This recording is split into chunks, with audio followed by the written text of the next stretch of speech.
కోరికలు తీర్చే దివ్యవృక్షం.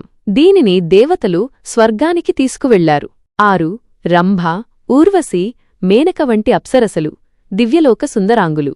7 చంద్రుడు. చంద్రుడు సముద్రం నుండి ఉద్భవించి శివుని శిరస్సుపై స్థానాన్ని పొందాడు. 8 శంఖం, పాంచజన్యం, శ్రీ మహావిష్ణువు శంఖం. 9 లక్ష్మీదేవి. సంపద మరియు సౌభాగ్యదేవత అయిన లక్ష్మీదేవి పద్మాసనంలో సముద్రం నుండి ఆవిర్భవించింది. ఆమె శ్రీ మహావిష్ణువును తన పతిగా స్వీకరించింది. 10 వరుణి, మద్యానికి అధిపతి. దీనిని అసురులు స్వీకరించారు. 11 ధన్వంతరి, వైద్యదేవుడు, చేతిలో అమృత కలశంతో సముద్రం నుండి ఉద్భవించాడు. అమృతం కోసం యుద్ధం. చివరికి ధన్వంతరి అమృత కలశంతో ఆవిర్భవించాడు. అమృతం చూసి దేవతలు, అసురులు ఇద్దరూ దానిని పొందాలని ఆతృతపడ్డారు. అమృతం కోసం వారి మధ్య ఘర్షణ మొదలయింది. అమృతాన్ని అసురులు దక్కించుకోకుండా నిరోధించడానికి శ్రీ మహావిష్ణువు మోహిని రూపం ధరించి అత్యంత సుందరమైన స్త్రీగా ప్రత్యక్షమయ్యాడు.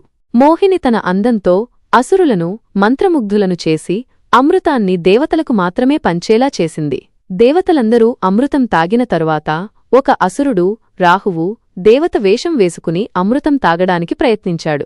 సూర్యచంద్రులు అతడిని గుర్తించి విష్ణువుకు చెప్పగా విష్ణువు తన సుదర్శన చక్రంతో రాహువు తల నరికాడు. అప్పటికే అమృతం తాగడం వల్ల రాహువు తలభాగం రాహువుగా, మొండెం కేతువుగా జీవించి ఉన్నాయి.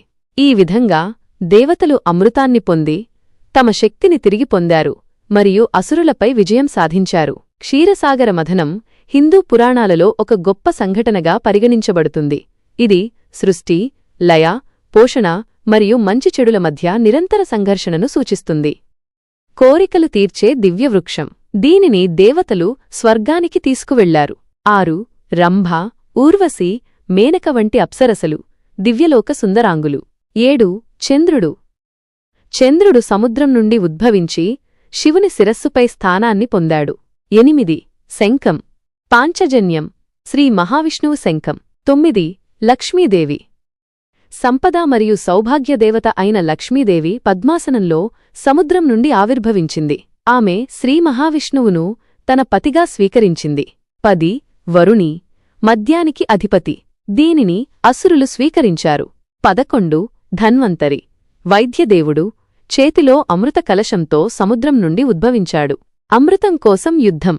చివరికి ధన్వంతరి అమృత కలశంతో ఆవిర్భవించాడు. అమృతం చూసి దేవతలు, అసురులు ఇద్దరూ దానిని పొందాలని ఆతృతపడ్డారు. అమృతం కోసం వారి మధ్య